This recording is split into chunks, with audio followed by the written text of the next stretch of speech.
GST 2.0 announcement வந்திருக்கு. இது எந்தெந்த மாதிரி கம்பெனிகளில் எந்தெந்த மாதிரி உங்களுக்கு வந்து ஒரு ரிசல்ட்டை வந்து கொடுத்துருக்கு. ஏன்னா அந்த ஜிஎஸ்டி 2.0 ஏற்கனவே விதிச்ச பர்சன்டேஜ் என்ன, இப்போ கொடுத்துருக்க பர்சன்டேஜ் என்னன்னு பார்க்கும்போது இது சம்மந்தப்பட்ட கம்பெனிகள் உங்களுக்கு ஷேர் மார்க்கெட்டில் ஒரு ஏறுமுகமாக இருப்பதற்கு வாய்ப்புகள் உண்டு. அந்த வரிசையில் பிஸ்னஸ் கிளாஸ் ட்ராவல் பண்ணுறவங்களுக்கு 12% 5% குறைச்சிருக்கிறாங்க.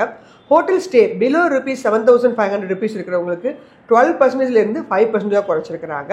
பெட்ரோல் டீசல் கார்லாம் லெஸ் தென் 1200cc இருக்கிறவங்க 28% 18% குறைக்கப்பட்டிருக்கு.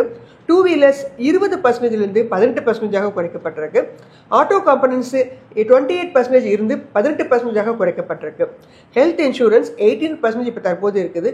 இது மேபி உங்களுக்கு 5% இருக்கலாம், இல்லை நில் அப்படிங்கிற கேட்டகரி கூட வரலாம்.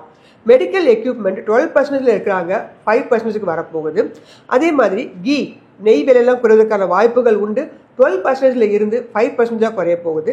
சிமெண்ட் 28% 18% குறைய போகுது. டிராக்டர் 12% 5% குறைய போகுது. ஸோ இது சம்பந்தப்பட்ட நிறுவனங்கள், தயாரிப்புகள் இருக்கக்கூடிய நிறுவனங்களும் உங்களுக்கு நல்ல பலனை பெறுவதற்கான வாய்ப்புகள் உண்டு ஷேர் மார்க்கெட்டை பொறுத்த மட்டும். இது ஒரு எஜுகேஷன் பர்பஸ்க்கான வீடியோ மட்டுமே.